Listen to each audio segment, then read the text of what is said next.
Good morning guys. Kasama ko Luzon Busy Mindanao, lalang-lalang sa inyo aking mga followers, aking mga viewers, aking subscribers dito sa aking channel YouTube Kaliyaw Kasabong TV.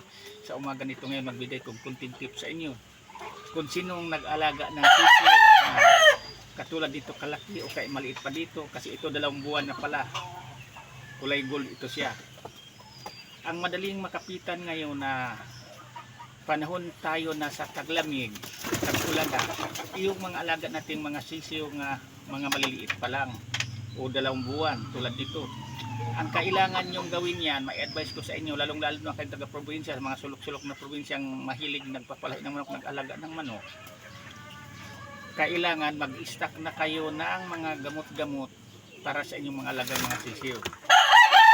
Kasi talagang tuloy-tuloy na itong panahon natin, tag-ulan na. Ang mga ganito kasing edad, mababansot ito kapag mapabayaan lang natin. Kailangan may naka-stack na ngayong gamot kung malayo ang bayan nyo, malayo ang mga bilihan nyo ng poultry supply, parang maagapan nyo kaagad. At saka, unang-una, kung napansin nyo ng iyong alagang sisiyo na medyo nang hina na siya, mahinang kumain, tamlay na, para sa tingin nyo parang may ilagnatin na, ibukod nyo na yan, hiwalay nyo na, parang hindi na manghawa sa mga kasamahan, hindi na manghawa sa kasamahan niyang mga sisiyo din. Pagkatapos, pinaka-importante din, dapat magbakuna kayo, mag-immunize kayo, mag-vaccine. Ganito lang kadali yan, papaliwanan ko sa inyo, kasi may kamahalan ang pambakuna, pang-vaccine.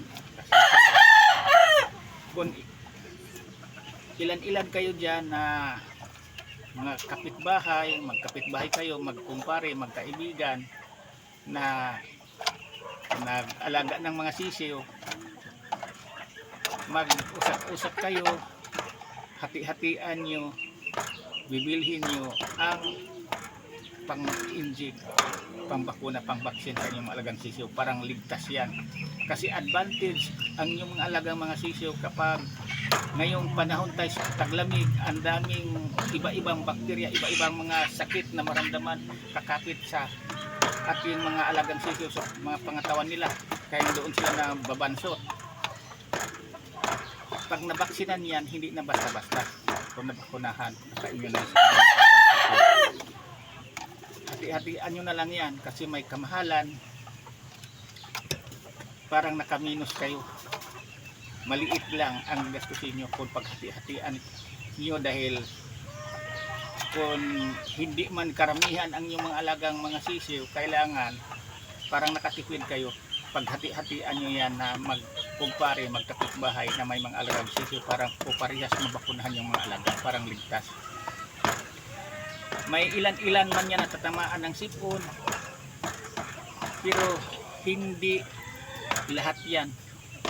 Basta nakabakuna, nakabaksin ang ating mga alagang sisiyo, yung pinaka-advantage dyan. Kasi pinagdaanan ko na yan.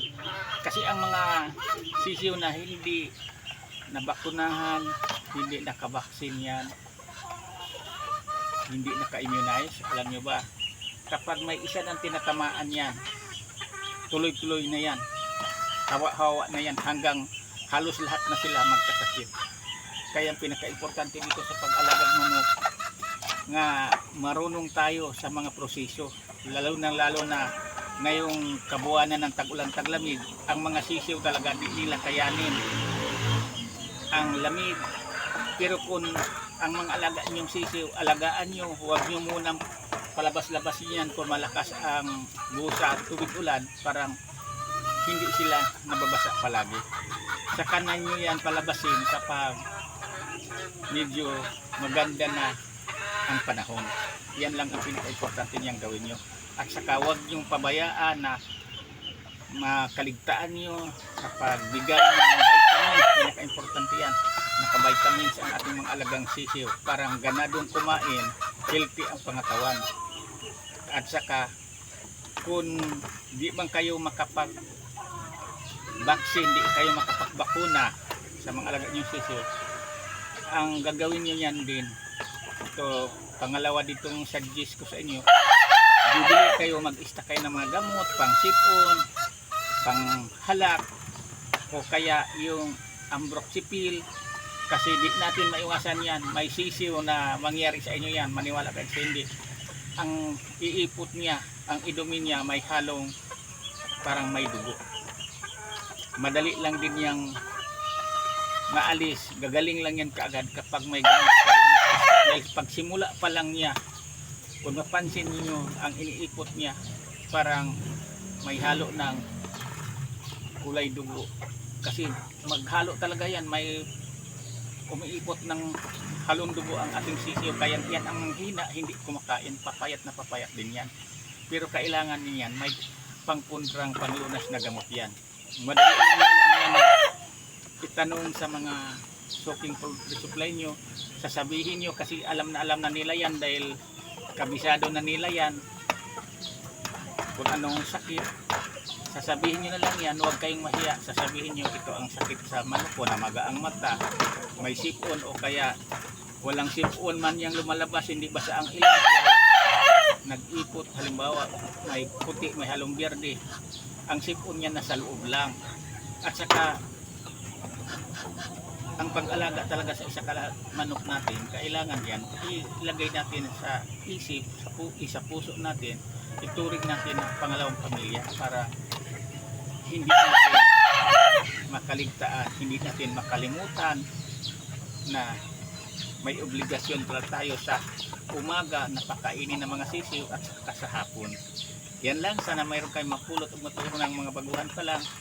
Sa hindi pa pala nakapag-subscribe sa aking channel, YouTube Kalyaw Kasabong TV, i-subscribe din para updated ka sa gagawin ko ng mga sunod pa mga videos tungkol sa kaalaman ko, sa alaga ko ng mga sisiw, na aking mga sisiw naglaking, healthy, malusog, malakas ang pangatawan, hindi sakitin. Yan lang, tigil ulit. Okay, bukas ulit.